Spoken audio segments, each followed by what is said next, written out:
जिनवर बसेन जेनने देठम देवेंद्र विंदवंदम वंदे तम सौवदा शिरसा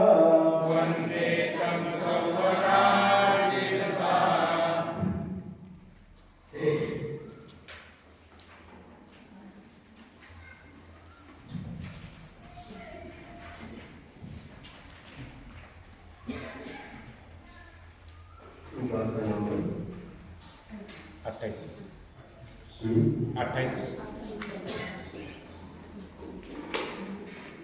प्रथम अधिकार में 27 गाथाओं के माध्यम से हम लोगों ने 6 द्रव्य के बारे में अच्छी तरह से सुना और समझा है। अब द्वितीय अधिकार प्रारंभ होता है जिसका नाम है पदार्थ अधिकार। गाथा नंबर 28 उच्चारण करेंगे। आसव बंधन संवर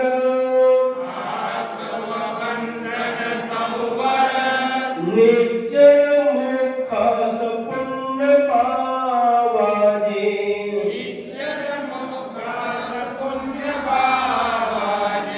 जीवा जीव विशेषा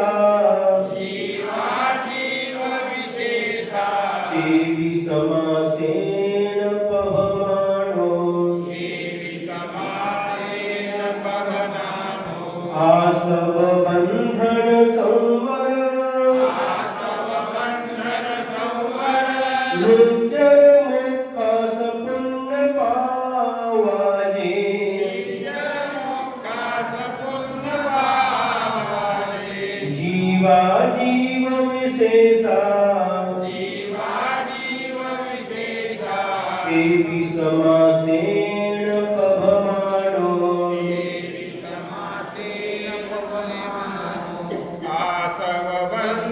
संवर निज्जर मुखा सपुण्य पावाजे जीवा जीव विशेषा देवी समासेन पवमानो जीवा जीव विशेषा जीव और अजीव की विशेषता से, यानी जीव और अजीव के विशेष जो भेद है वह सपुण्य पावा, पुण्य और पाप सहित, पुण्य माने पुण्य, पाव माने पाव, पाव भाजी नहीं, पाव शेर भी नहीं, पाव माने पाप और पुण्य यानी पुण्य, उसके आगे स लगा दिया तो पुण्य और पाप के साथ, पुण्य पाप सहित आसव यानी आश्रव, बंधन यानी बंध, संवर यानी संवर, निज्जर यानी निर्जरा, मोक्ष यानी मोक्ष, ये है। देवी उनको भी समासेन, समास यानी संक्षेप से, पवमानो कहते हैं। क्या हुआ? जीवा जीव विशेषा, जीव और अजीव की विशेषता को लिए हुए जो सपुण्य पावा, पुण्य और पाप सहित आसव यानी आश्रव, बंधन यानी बंध, संवर यानी संवर, निज्जर यानी निर्जरा और मोक्ष यानी मोक्ष है। तेसिम उनको भी समासेन संक्षेप से पवमानो कहते हैं। तत्व कितने होते हैं? 7। कौन कौन से? जीव तत्व, अजीव तत्व, आश्रव तत्व, बंध तत्व, संवर तत्व, निर्जरा तत्व और मोक्ष तत्व, ये 7 तत्व हैं। इनमें पुण्य और पाप को और जोड़ दो तो ये 9 पदार्थ बन जाते हैं। क्या? 7 तत्वों में पुण्य और पाप को जोड़ देने से 9 पदार्थ बन जाते हैं। जिस प्रकार से आप लोगों ने 6 द्रव्य का वर्णन सुना और उसमें ही 5 अस्थिकाय भी आ गई। 9 पदार्थों में 7 तत्व भी आ जाते हैं।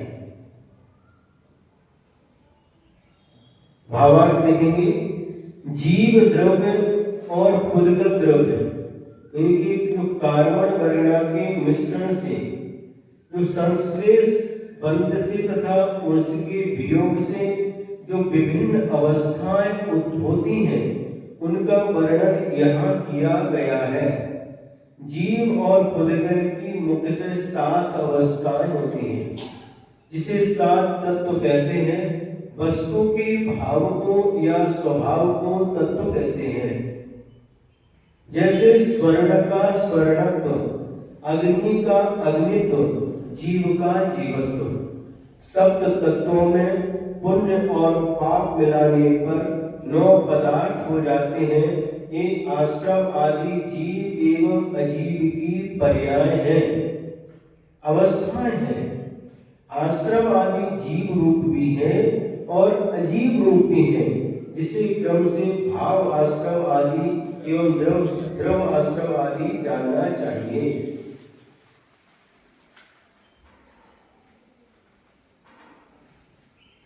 जीव आपको पता है ना? अब यहाँ पर जो सबसे पहले शब्द आया है आसव, आसव का अर्थ होता है आश्रव। आश्रव तत्व किसे कहते हैं? सामान्य से परिभाषा हम पढ़ते हैं, कर्मों के आने के द्वार को आश्रव कहते हैं, है ना? और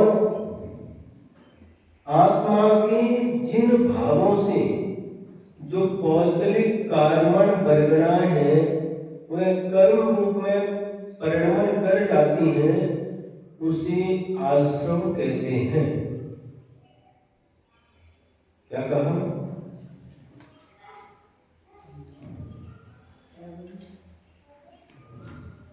आत्मा के जिन भावों से, जिन परिणामों से जो कार्बन वर्गणाएं कर्म रूप में परिणत हो जाती हैं, उसे आश्रम कहते हैं। और उन कर्म रूप परिणत जो कर्म में परिणत हुई है वर्गणाएं, उन कर्मों का आत्मा के साथ एक में हो जाना, इसका नाम बंध है। ठीक है? अब संवर किसे कहते हैं? तो कर्मों के आने के द्वार को जैसे आश्रम कहते हैं, उसी प्रकार जिस द्वार से कर्म आते हैं, उस द्वार को बंद कर देना, रोक देना, इसका नाम संवर है। और उसके बाद में जो कर्म आत्मा के साथ चिपक गए हैं, एक मेकता को प्राप्त हो गए हैं, तपस्या आदि के द्वारा उन कर्मों को आत्मा से अलग करना है। एक देश कर्मों का आत्मा से पृथक हो जाना, जो कर्म आत्मा के साथ एक में पने को प्राप्त हो गए थे, चिपक गए थे, एक देश उन कर्मों का आत्मा से छूट जाना, अलग हो जाना, इसका नाम निर्जरा है। और संपूर्ण कर्मों का आत्मा से पृथक हो जाना, इसका नाम मोक्ष है। क्या चाहिए? मोक्ष चाहिए।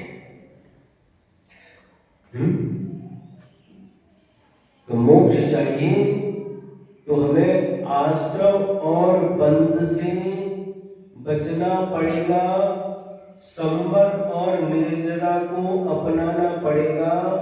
उसके बाद में विधिवत जो विधि आगम में कही गई है उस विधि के अनुसार यदि हम आचरण करेंगे, उस विधि के अनुसार यदि हम चलेंगे तो हम भी सभी कर्मों से मुक्त होकर के हमको भी मोक्ष की प्राप्ति हो जाएगी और हम भी वहां पर, कहां पर, लोक के अग्र भाग में जहां पर अनंतानंद सिद्ध परमेश जी विराजमान है उनके बीच में हम भी वहां पर जाकर के अवस्थित हो जाएंगे। एक उदाहरण के माध्यम से हम समझने का प्रयास करेंगे इन 7 तत्वों को। शास्त्रों में एक उदाहरण मिलता है, नदी है और नदी में नाव है। क्या है? नाव है। और आप नदी से यात्रा कर रहे हैं, एक किनारे से दूसरे किनारे तक पहुंचने के लिए आप यात्रा कर रहे हैं। जिस नाव से आप यात्रा कर रहे हैं उस नाव में एक छिद्र है और उस छिद्र के माध्यम से नदी का पानी नाव के अंदर आ रहा है। ये क्या हो गया? आश्रम। जो द्वार है, जो छिद्र है जिसके द्वारा पानी नाव के अंदर आ रहा है, उस छिद्र का, उस द्वार का नाम है आश्रम। और आकर के नाव में पानी रुक गया, रुक रहा है, इसका नाम है बंध। बंध। इसके बाद में आपने क्या किया? जिस द्वार से पानी नाव के अंदर आ रहा था उस द्वार को बंद कर दिया, कुछ लगा दिया जिससे पानी आना रुक गया। इसका नाम है संवर। और जो पानी नाव में आ चुका था उसको आपने क्या किया? दोनों हाथ को लेकर के अंजलि भर भर करके जो बाहर वापस नदी में फेंक रहे हैं, निकाल रहे हैं, इसका नाम है निर्जरा। और पूरा पानी जब निकल गया इसका नाम है मोक्ष।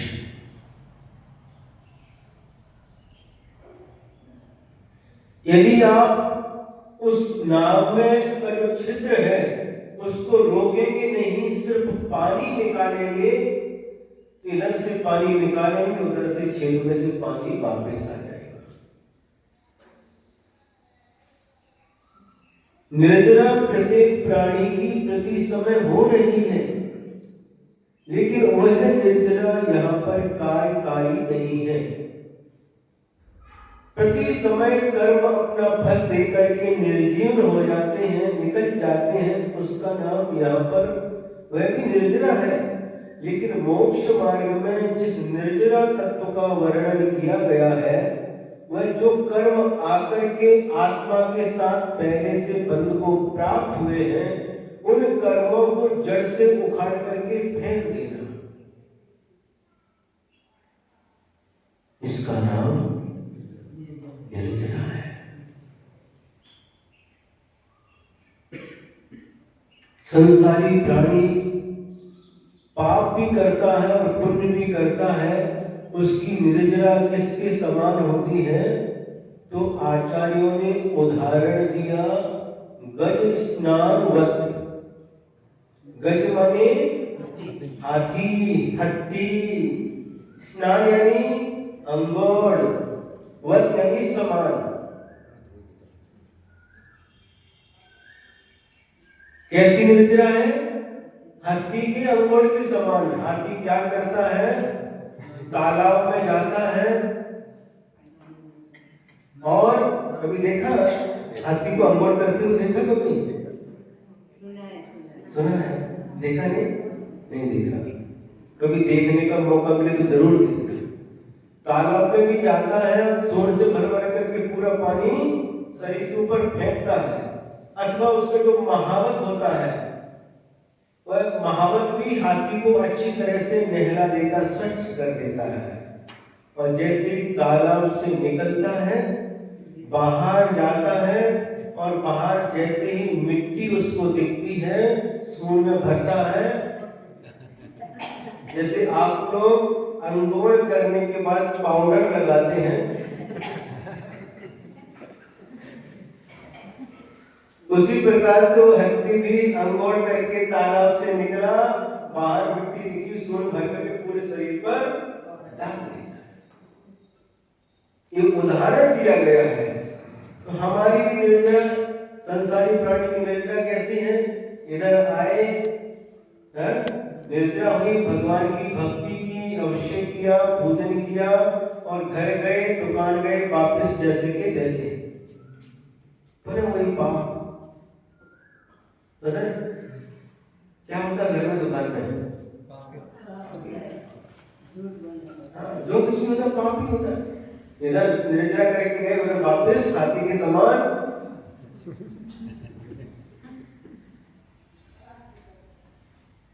सुन रहे हैं? इन आचार्यों का उदाहरण है। गज स्नानवत कहा उन्होंने।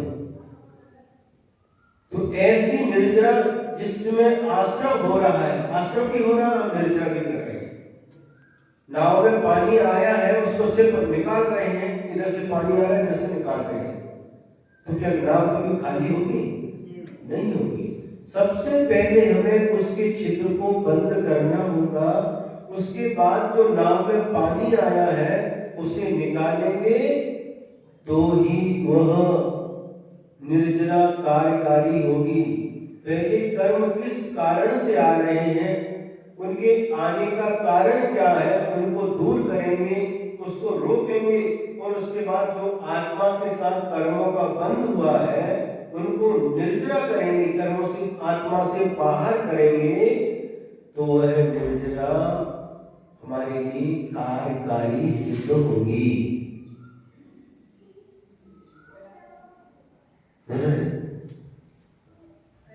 अभी हाथी का उदाहरण दे दिया। आप लोगों ने हाथी को तो नहीं देखा, हाथी को देखा है, लेकिन हाथी को अंघोल करते हुए और पाउडर लगाते हुए नहीं देखा, नहीं देखा। अब देखिए एक और दूसरा उदाहरण, वो आपने जरूर देखा होगा। आपके घर में छोटा बच्चा है, छोटा बच्चे 2 साल का, 2.5 साल का, 3 साल का है, और उसको माँ ने क्या किया? स्नान करा दिया, और स्वच्छ धुले हुए नए कपड़े पहनाए, और वह खेलने के लिए बाहर गया। वहां जाकर के क्या करता है? मिट्टी में खेलता है, और क्या करता है? खेलते खेलते वो मिट्टी को जेब में शीशा में भर करके लेता है। लेता कि नहीं? नहीं देखा? देखा? शीशा में, पेंट के शीशा में भरता है, शर्ट के शीशा में भर कर लेता है। अंघोल करके 1-2 घंटे नहीं हुए, और जैसे 2 घंटे बाद वापस माँ के पास आए, ये तुम क्या करके आए? अभी अंघोल कराया था, इतनी जल्दी सब देखा कि नहीं बच्चे को? क्यों दादी ने? आजकल जब घर में मिट्टी नहीं, तो बात अलग है, लेकिन जहाँ पर मिट्टी होती है उसमें देखो बच्चों की आदत रहती है, छोटे छोटे बच्चे होते हैं, मिट्टी दिखी उसमें खेलने लगते हैं। तो उनका भी ऐसे ही होता है, इधर अंघोल कराया और उधर वापस जैसे कि तैसे।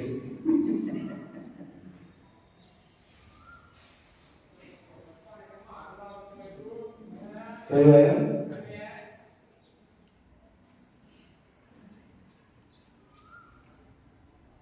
जैसे आप लोग यहाँ पर आए, यह मंदिर का हॉल है, अब कक्षा के लिए आए। दूसरा उदाहरण दे रहे हैं, आ रहे हैं, आने का जो द्वार है, गेट है, इसका नाम आश्रम। रिक्त करके आ रहे हैं, आते जा रहे, आते जा रहे, आते जा रहे। ये क्या हो गया? आश्रम। और आकर के बैठ गए द्रव्य संग्रह सुनने के लिए। जो बैठ गए यह हो गया बंध। अब इसके बाद क्या किया? उस गेट को बंद कर दिया। अब इसके बाद कोई भी प्रवेश नहीं कर सकता। नो एंट्री, ऐसे नो एंट्री। अब किसी की एंट्री नहीं। गेट बंद कर दिया। जितने भी गेट, सब गेट बंद कर दिए। गेट बंद कर दिए तो ये क्या हो गया? संवर। जो अंदर है वो अंदर है, जो बाहर है वो बाहर है। गेट जैसे ही बंद हो गया, ये क्या हो गया? संवर। अथवा वहां पर किसी व्यक्ति को बिठा दिया, किसी को भी अंदर एंट्री नहीं देना। तो आने का जो द्वार था वह बंद हो गया, इसका नाम संवर। और जैसे ही द्रव्य संग्रह की कक्षा पूरी होती है, जिनवाणी स्तुति पढ़ते हैं, अर्घ्य देते हैं और धीरे धीरे करके बाहर जाते हैं, उन्हें निर्जरा। और जैसे ही पूरा मंदिर खाली हो गया, मोक्ष। समझ में आया कि नहीं? उदाहरण से विषय अच्छी तरह से स्पष्ट हो जाता है। इसलिए उदाहरणों के माध्यम से आचार्य महाराज हमारे लिए समझाते हैं। किसी न किसी प्रकार से यह विषय हमारे दिमाग में फिट हो जाए। चलो है? तो फिर परिभाषा क्या बनी? कर्मों के आने के द्वार को आश्रम कहते हैं, है ना? और जो कर्म आए हैं आत्मा के साथ, वो चिपक जाना, एक में हो जाना, इसका नाम बंध है। और जिस द्वार से कर्म आ रहे हैं उस द्वार को बंद कर देना, इससे कर्म आना रुक गया, इसका नाम संवर है। और जो कर्म अंदर आ चुके हैं, आत्मा के साथ चिपक चुके हैं, उनको विशेष पद्धति के द्वारा आत्मा से पृथक कर देना, अलग कर देना, इसका नाम निर्जरा है। और संपूर्ण कर्मों का आत्मा से पृथक हो जाना, इसका नाम मोक्ष। समझ आया? आगे की यात्रा देखते हैं। हाँ, ये तो सार्थक हो गए। इसमें आया सपुण्य पावा। पुण्य और पाप इसमें और मिला दो। इन 7 तत्वों में पुण्य और पाप, इन दोनों को मिला दें तो ये 9 पदार्थ बन जाते हैं। अब पुण्य किसे कहते हैं और पाप किसे कहते हैं, इसे थोड़ा सा समझना है। पुण्य का मतलब होता है पुनाति आत्मानं पवित्रम करोति इति पुण्यः। जो आत्मा को पवित्र करता है उसका नाम पुण्य है। और जो आत्मा को मलिन करता है इसका नाम पाप है। कई लोग कहते हैं कि पुण्य और पाप दोनों एक है। क्यों? पुण्य और पाप दोनों एक है, ऐसे कई लोगों की मान्यता है। सुन सुन करके ऐसी उनकी मान्यता बन चुकी है। लेकिन यह 3 काल में भी संभव नहीं है। पुण्य और पाप दोनों कभी एक नहीं हो सकते। जिस प्रकार से दिन और रात एक नहीं हो सकते, प्रकाश और अंधकार एक नहीं हो सकता, अमृत और विष एक नहीं हो सकता, उसी प्रकार से पुण्य और पाप कभी भी एक नहीं हो सकते। यदि पुण्य और पाप को एक मान लिया जाए तो तत्व 8 ही हो जाएंगे, पदार्थ 8 ही हो जाएंगे। अगर पुण्य पाप को एक मानेंगे तो 8 ही हो जाएंगे, लेकिन यहाँ पर कहा सब पुण्य पावा। पुण्य और पाप में 2 मानना पड़ेगा, दोनों का अपना अपना अस्तित्व है। पुण्य और पाप कभी भी एक नहीं हो सकते। 8 कर्म हैं, 8 कर्मों में से उनकी सारी की सारी उत्तर प्रकृतियों के पर भेद करते हैं तो कर्मों की 148 प्रकृतियां हो जाती हैं। उन 148 कर्मों की प्रकृतियों में से पुण्य प्रकृतियां भी हैं और पाप प्रकृतियां भी हैं। ऐसा उपदेश सुन करके पुण्य और पाप एक है, ऐसा उपदेश सुन करके कई लोग भ्रमित हो चुके हैं, मार्ग से भटक चुके हैं।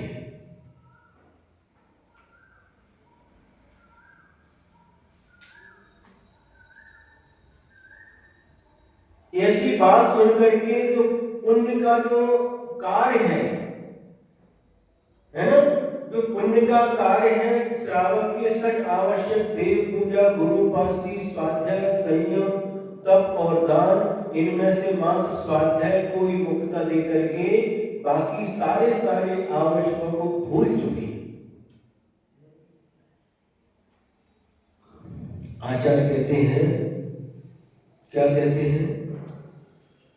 ये पुण्य अलग है और पाप अलग है, ये 2 ही है। यदि पुण्य से बचोगे तो पाप में जाओगे। पुण्य और पाप कभी भी एक नहीं हो सकता।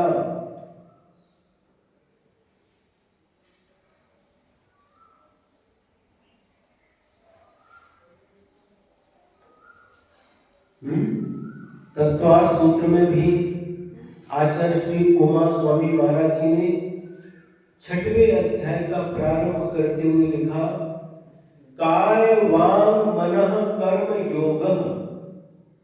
काय यानी शरीर, वांग यानी वचन, मनः यानी मन। काय वांग मनः कर्म योगः, इनकी क्रिया का नाम योग है। मन वचन काय की क्रिया के द्वारा जो आत्मा के प्रदोषों में हलन चलन होता है, इसका नाम योग है। स आश्रव, वह योग ही आश्रव कहलाता है। शुभ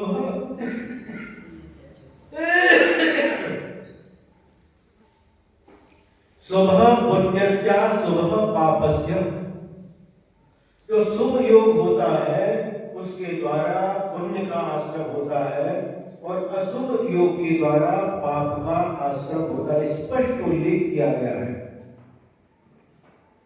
यदि दोनों एक होंगे तो अलग लिखने की आवश्यकता क्या है? शुभ मनोयोग, शुभ वचन योग, शुभ काय योग के द्वारा पुण्य का आश्रम होता है और अशुभ मनोयोग, अशुभ वचन योग और अशुभ काय योग के द्वारा पाप कर्म का आश्रम होता है। समझ वाली बात की नहीं? इसलिए हमें संक्षेप से इतना समझना है, हमें किससे बचना है? पाप से बचना है। पाप से बचना और पाप को छोड़ने के लिए ही आचार्य ने उपदेश दिया है। 5 पापों का त्याग करो। जो एक देश 5 पापों का त्याग करता है वह 5 अनुव्रत को धारण करता है और संपूर्ण रूप से जो 5 पापों का त्याग करता है वह महानदी कहलाता है। पुण्य को छोड़ने का उपदेश कहीं पर भी नहीं दिया गया। पुण्य छोड़ो, भगवान का पूजन मत करो।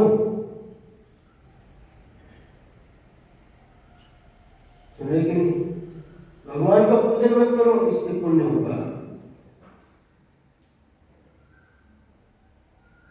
दान मत दो, क्यों? इससे पुण्य होगा।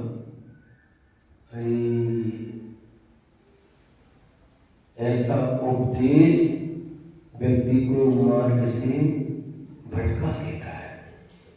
गुरुदेव आचार्य श्री विद्यासागर महाराज जी के मुख से एक प्रसंग सुना था।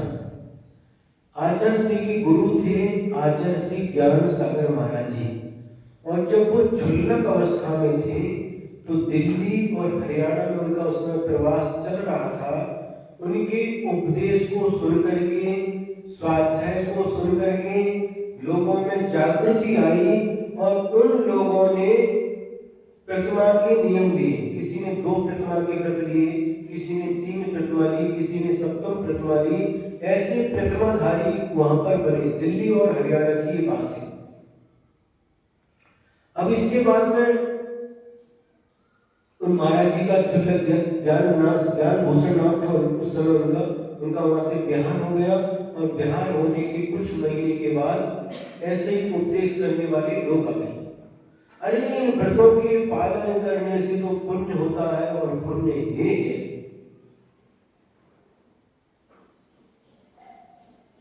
समझाया?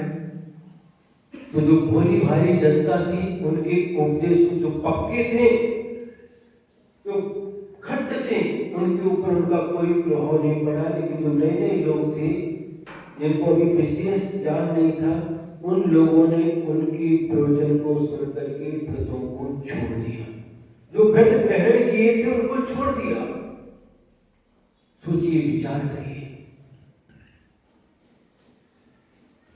कितना अनर्थ हो रहा है। ऐसे शास्त्रों को पढ़ना नहीं चाहिए, उनको शास्त्र नहीं कहते। ऐसी वाणी, ऐसे प्रवचन सुनना नहीं चाहिए। गुरुजी कहते थे मुफ्त में, फ्री में, फोकट में भी देता कोई पुस्तक तो मत लेना, क्योंकि यह ज्ञान ऐसा ज्ञान है जो हमें सन्मार्ग से उन्मार्ग की ओर ले जाता है, जो हमें सन्मार्ग से भटका देता है। शास्त्र उसे कहते हैं, जिनवाणी उसे कहते हैं जो उन्मार्ग पर चलते हुए व्यक्ति को भी सन्मार्ग पर लगा देता है, सन्मार्ग पर लाता है। भगवान की वाणी जग कल्याणी। क्या पढ़ते आप लोग? श्री जिनवाणी जग कल्याणी। भगवान की वाणी जग का यानी संसार, जग यानी क्या? संसार, संसार में रहने वाले प्रत्येक प्राणी का कल्याण करने वाली है। ऐसी भगवान की वाणी ही हमारे लिए उपादेय। भगवान ने क्या कहा है, जिनवाणी क्या कहती है, उसी को पढ़ना चाहिए, उसी को सुनना चाहिए। और जो मिक्सिंग समझते हैं, मिलावट जिसमें हुई हो, ऐसी पुस्तकों से दूर रहना चाहिए। गाथा नंबर 28, 9 पदार्थों के नाम संक्षेप से आपने इनकी परिभाषा सुनी। अब जो सबसे पहला तत्व बताया आसव, वह आसव क्या एक होता है या उसके भेद भी होते हैं, गाथा नंबर 29 के माध्यम से आपके सामने रखा जा रहा है। आसवदिजेन कम्मं परिणामेन परोसविन्नेयो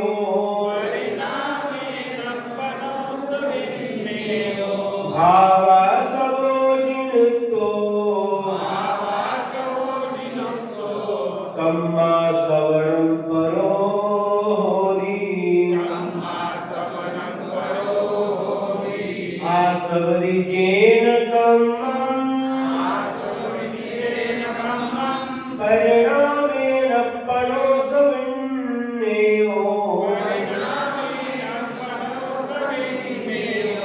भावासवोजिनुक्तो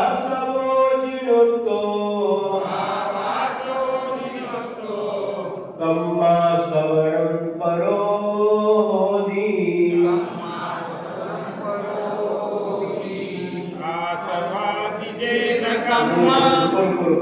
आसवादी नहीं, आसवदी, आसवदी। आसवदिजेन कम्मं परिणामेन परोसविन्नेयो भावासवोजिनुक्तो कम्मा सवणं परोहोदि। अब परो यानी आत्मा को प्राप्त आप लोग भाषा में क्या बोलते हैं? अप्पा। अप्पा क्या बोलते हैं? अप्पा। पप्पा नहीं, अप्पा। अप्पा यानी आत्मा। कम्म यानी कर्म। पहले हमने कुछ शब्द बताए थे, याद है कि नहीं? ज्ञान को क्या बोलते हैं प्राकृत में? ज्ञान। अज्ञान को अनान, आत्मा को अप्पा, और पाप को पाव, और पुण्य को पुण्य। और क्या बताएगा? एक एक शब्द को अच्छी तरह से देखिए और दिमाग में अच्छी तरह से उसको रखिए, है ना? अब इसको क्या बता रहे? अपनो यानी आत्मा के, जेन जिस, परिणामेन परिणाम से, आत्मा के जिन परिणामों से, कर्मम आसवदी कर्म का आश्रम होता है, यानी कर्म आता है। स माने वह, जिन उत्तो, जिन तो शब्द है ना, दो शब्द है, जिन और उत्तो। जिन माने जैन भगवान ने, उत्तो यानी कहा है। भावासवो क्या कहा है? भावासव, विन्नेयो जानना चाहिए, और कम्मा सवणम जो कर्मों का आना है, वह परो यानी दूसरा द्रव्याश्रम बोधि होता है। आश्रम के दो भेद किए, भावाश्रम और द्रव्याश्रम। इसी प्रकार से सभी तत्वों के आगे आगे की गाथाओं में दो दो भेद किए गए हैं, भाव आश्रम, द्रव्य आश्रम।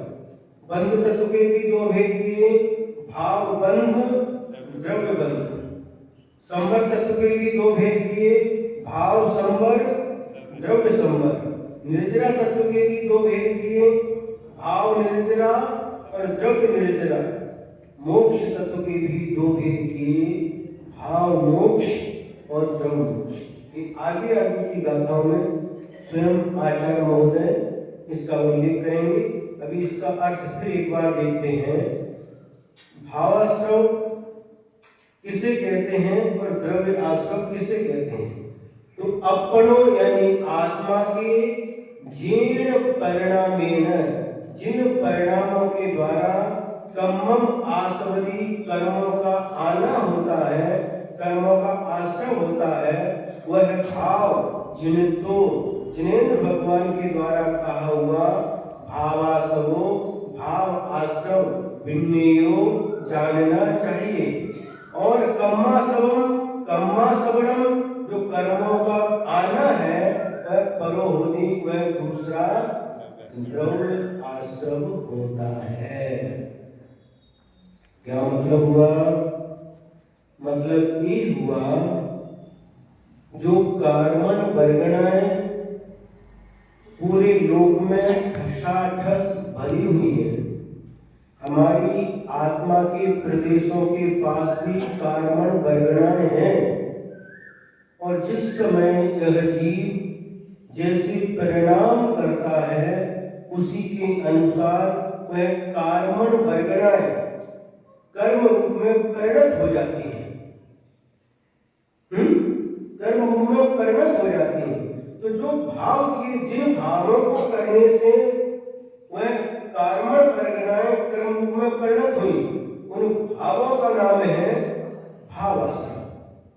और जो कार्मण परिगणाएं जो पौद्गलिक हैं, कर्म रूप में परिणत हो गई, इसका नाम है द्रव्य आश्रम। भावार्थ समझेंगे। लोक में कार्मण परिगणाएं ठसाठस भरी हुई है। ठसाठस का मतलब समझते हो?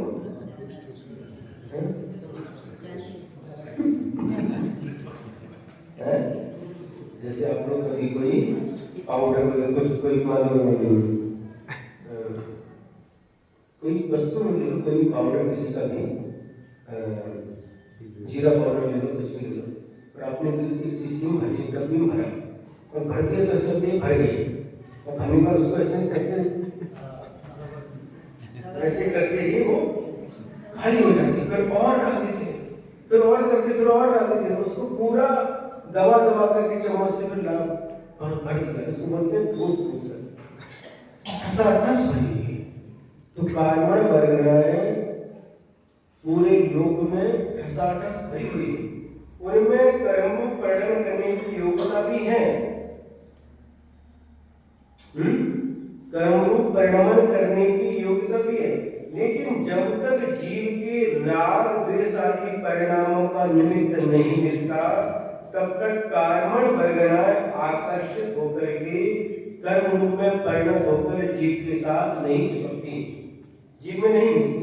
इसलिए आत्मा के जिस परिणाम से कर्म का आना होता है, उसको श्री जिनेश्वर द्वारा कहा गया भावाश्रम जानना चाहिए, और ज्ञानावरणादि रूप कर्मों का जो आना होता है उसे द्रव्य आश्रम जानना चाहिए, है?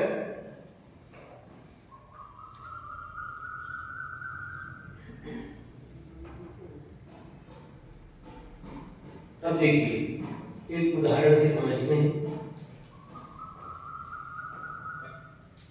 ज्ञानावरणी कर्म और दर्शनावरणी कर्म का आश्रम किन परिणामों के द्वारा होता है, किन कार्यों से होता है?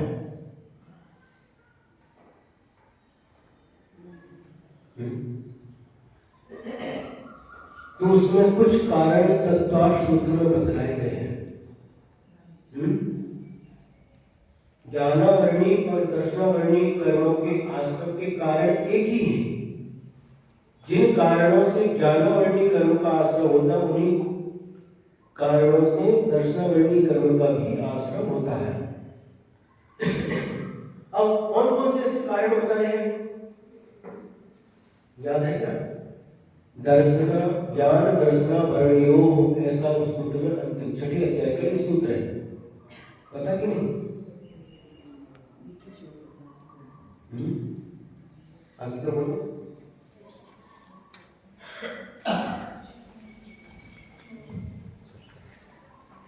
हमारा याद नहीं बताओ,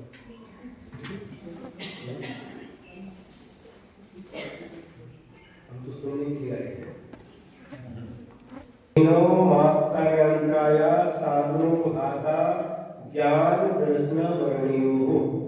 एक हम एग्जाम्पल के माध्यम से, उदाहरण के माध्यम से समझिए क्या हुआ।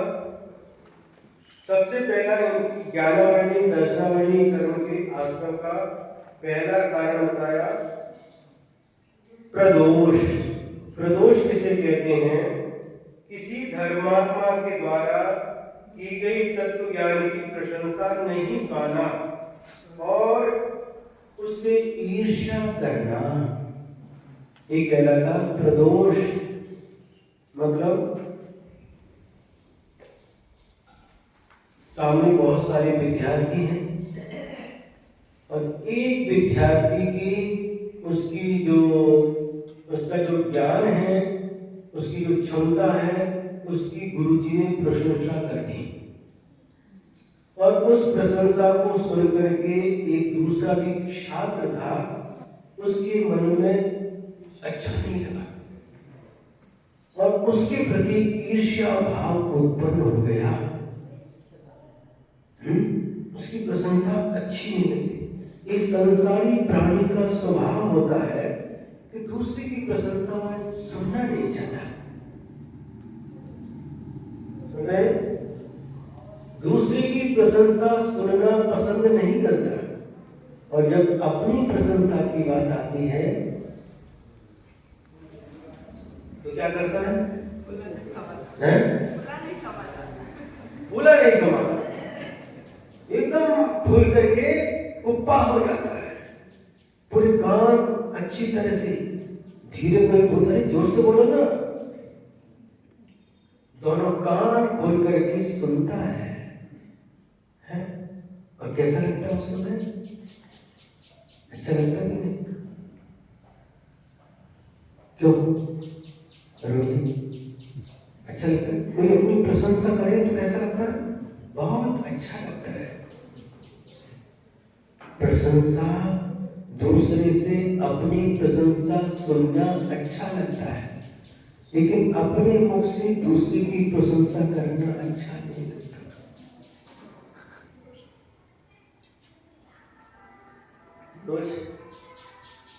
दूसरे के मुख से अपनी प्रशंसा सुनना तो अच्छा लगता है, लेकिन अपने मुख से दूसरे की प्रशंसा करना अच्छा नहीं लगता। अपने मुख से भी करते नहीं, लेकिन कोई दूसरा करता है तो भी अच्छा नहीं लगता। उस समय जो परिणाम हुए प्रदोष के, दूसरे की प्रशंसा अच्छी नहीं लग रही, जो इसको कहते हैं प्रदोष, ये प्रदोष रूप जो परिणाम हुए, इसके द्वारा जो कर्मों का आना हुआ, इसका नाम है भावाश्रम। उन परिणाम, जो परिणाम प्रदोष रूप जो परिणाम है, इसका नाम भावाश्रम। और उन भावाश्रम के साथ द्वारा जो पौद्गलिक कारण वर्णय कर्म में परिणत हो गई, इसका नाम द्रव्याश्रम। ठीक है। अब दूसरा कारण बताया नीनो, जानते हुए भी उसे नहीं बताया। एक विद्यार्थी ने दूसरे विद्यार्थी से पूछा, इसका उत्तर आपको पता? उनको पता था, लेकिन फिर भी नहीं बताया, क्योंकि इसको भी पता चल जाएगा, इसको भी ज्ञान हो जाएगा। ये भाव करके नहीं बताया। और एक दूसरा भी अर्थ होता है, जिस गुरु से ज्ञान प्राप्त किया है, उन गुरु का नाम छिपाना। ये आपने कहां से सीखा? ये तो मैंने अपने स्वयं सीखा है। गुरु का नाम नहीं बताना, उसका श्रेय गुरु को नहीं देना, श्रेय अपने ऊपर लेना। जिन गुरु से सीखा है, ज्ञान प्राप्त किया है, उन गुरु का नाम छिपाना, इसका नाम भी निहिनव है। और ये निहिनव के जो परिणाम हुए, इनके द्वारा ज्ञानावरणी दर्शनावरणी कर्मों का जो आश्रम होता है, तो ये परिणाम, इन जिन निहिनव जो परिणाम हुए, गुरु का नाम छिपाना या किसी ने पूछा और उसको नहीं बताना, ये जो निहिनव परिणाम हुए, इन परिणामों का नाम भाव आश्रम। और इसके द्वारा जो द्रव्य कर्मों का आना है, वह ज्ञानावरणी दर्शनावरणी रूप द्रव्य कर्म आश्रम कहलाते हैं। अब तीसरा कारण बताया मात्सर्य। मात्सर्य समझते हो ना? समझते हो मात्सर्य? मुझे पता है, तो सबको पता है। अपने ज्ञान को दूसरे के इसलिए नहीं बताना, क्योंकि यदि इसको बताया देंगे तो ये भी हमारे समान ज्ञानी बन जाएगा, फिर मुझे कौन पूछेगा? क्यों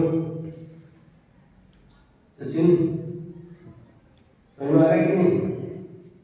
इसलिए नहीं बताना, ज्ञान तो है, लेकिन यदि ये भी सीख जाएगा तो मेरी वैल्यू कम हो जाएगी।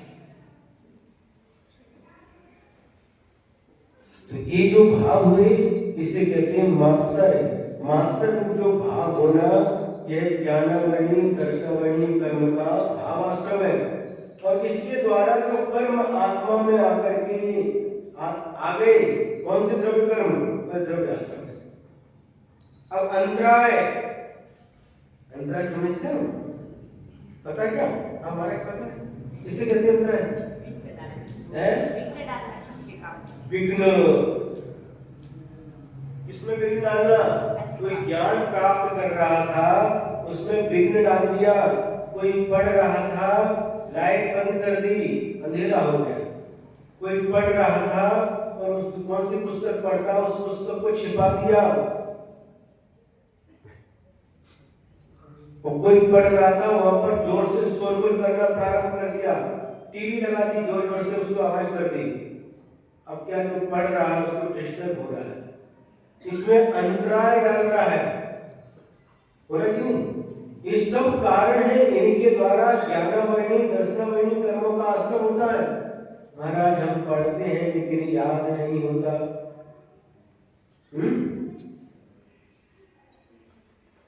हम सुनते हैं, सुनते समय तो लगता है कि समझ में आ गया, लेकिन घर जाने पर भूल जाते हैं। क्यों भूल जाते हैं?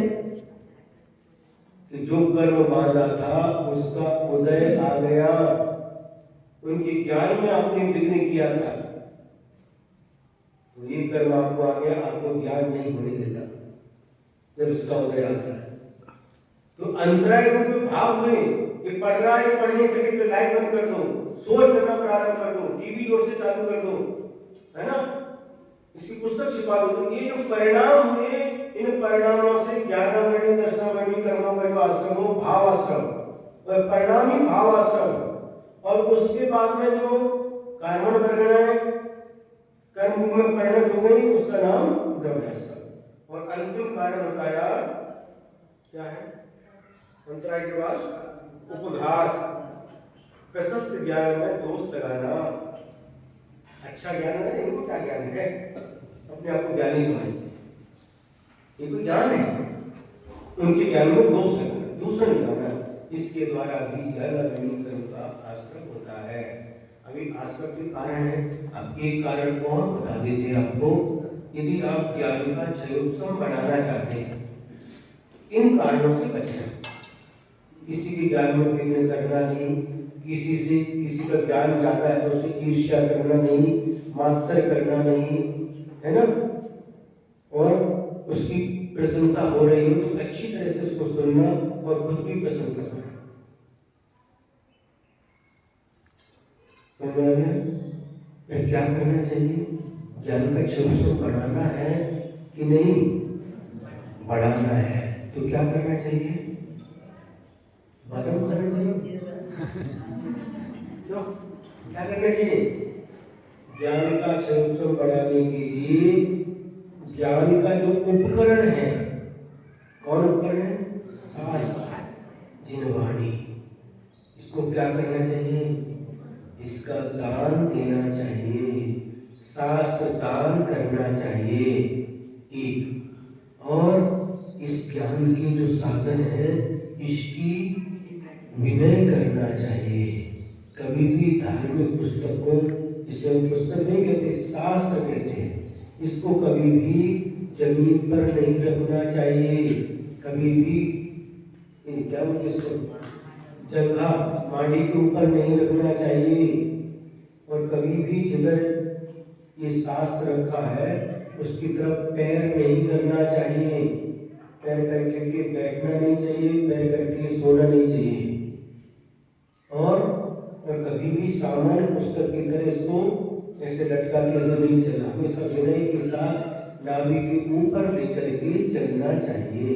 जिस प्रकार भगवान की प्रतिमा को सिर पर रख करके या बहुमान के साथ, आदर के साथ लेकर के आते हैं, और अभिषेक करने के बाद आदर के साथ भगवान की प्रतिमा को सम्मान के साथ सिर के ऊपर रखकर या कुछ नाभि के ऊपर लेकर के विराजमान कर देते हैं, जिस प्रकार हम भगवान की प्रतिमा का विनय करते हैं, उसी प्रकार से भगवान की वाणी, जिनवाणी का भी हमें विनय करना चाहिए, आदर करना चाहिए, सम्मान करना चाहिए।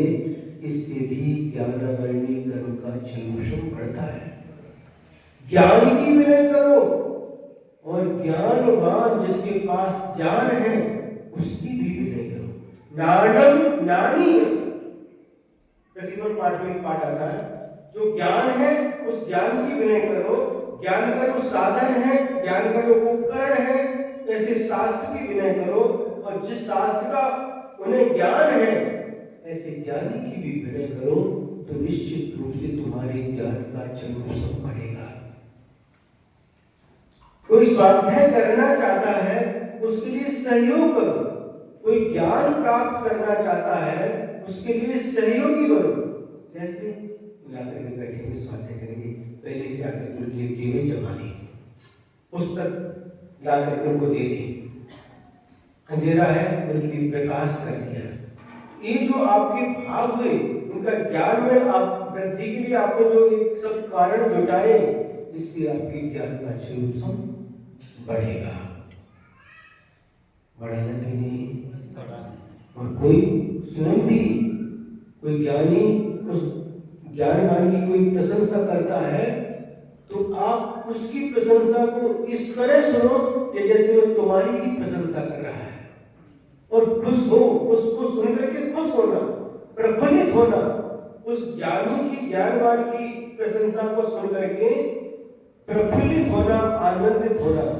इससे आपके ज्ञान का चमचम बढ़ेगा और स्वयं भी उसकी प्रशंसा करना। धन्य है आप इतना समय निकाल करके आते हैं और जो भगवान की वाणी, जिनवाणी है, इसका स्वाध्याय करते हैं और ज्ञान प्राप्त करते, दूसरों को भी ज्ञान देते हैं। आप धन्य है, धन्य है। आप बहुत पुण्यशाली हैं, आप बहुत सौभाग्यशाली हैं। इस प्रकार से अच्छे शब्दों से यदि आपने उनकी प्रशंसा की तो आपकी ज्ञानावरणी, दर्शनावरणी, कर्म का चमचम बढ़ेगा। कठिन के सरल, कर्मों का आश्रम करना भी सरल है और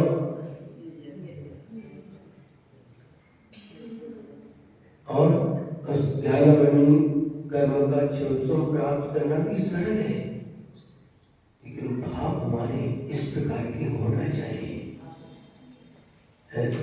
अरे क्या बहुत बड़ा सागरेल पढ़ कर क्या है, बहुत बड़ा अपने आप को ज्ञानी समझता है। ऐसे भाव हो गए तो क्या हो गया? ज्ञानावरणी कर्म का अंत हो गया। प्रशंसा करने में क्या होता है? पैसा खर्च होता है। प्रशंसा करो, प्रशंसा करना सीखो। हमेशा गुणों की, गुणवान की प्रशंसा करो। महाराज बहुत कठिन है, पसीना आता है,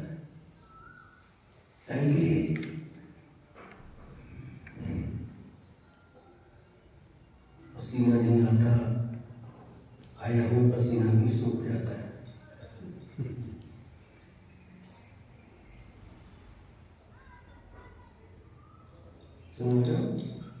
तो 9 पदार्थ बताइए: जीव, अजीव, आश्रम, बंध, संबर, निद्रा, मोक्ष, पुण्य और पाप। ये 9 पदार्थ बताए और उनमें से जो आश्रम नाम का तत्व है, आश्रम नाम का पदार्थ है, उसके 2 भेद किए: भावाश्रम और द्रव्याश्रम।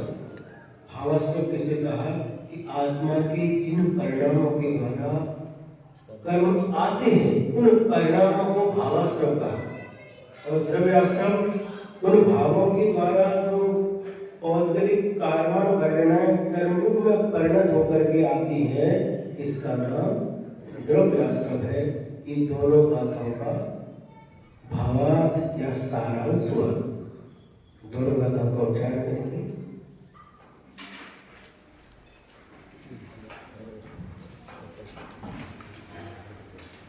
कल भावाश्रम के भेद और द्रव्याश्रम का स्वरूप और उसके भेद कल बताए गए। दोनों कथाओं को उच्चारण करेंगे। आसव बंधन संवर, निज्जर मोक्ष पुण्य पावाजे,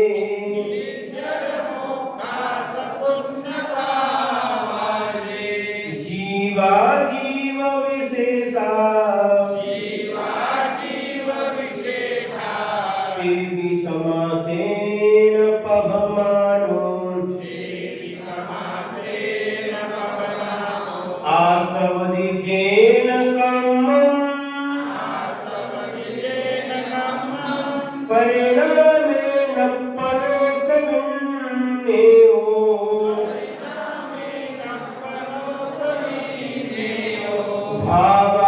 भावासवोजिनुक्तो,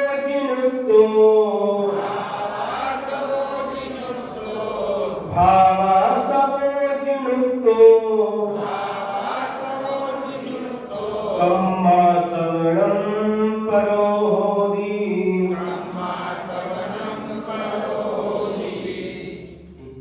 29 गाथाएं हो गई। इसमें गाथाएं कितनी हैं? 58। 58 से आगे कितना होता है? 29 है ना? आधा ग्रंथ हो गया। पदमात्र पदमात्र ही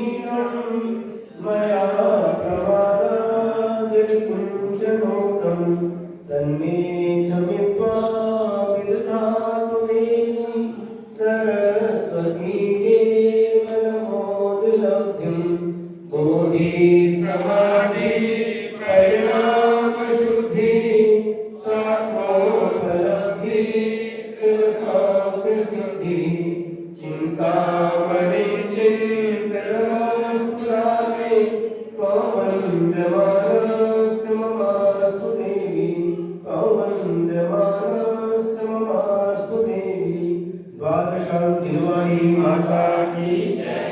परम पूज्य आचार्य गुरुदेव श्री विद्यासागर जी महाराज की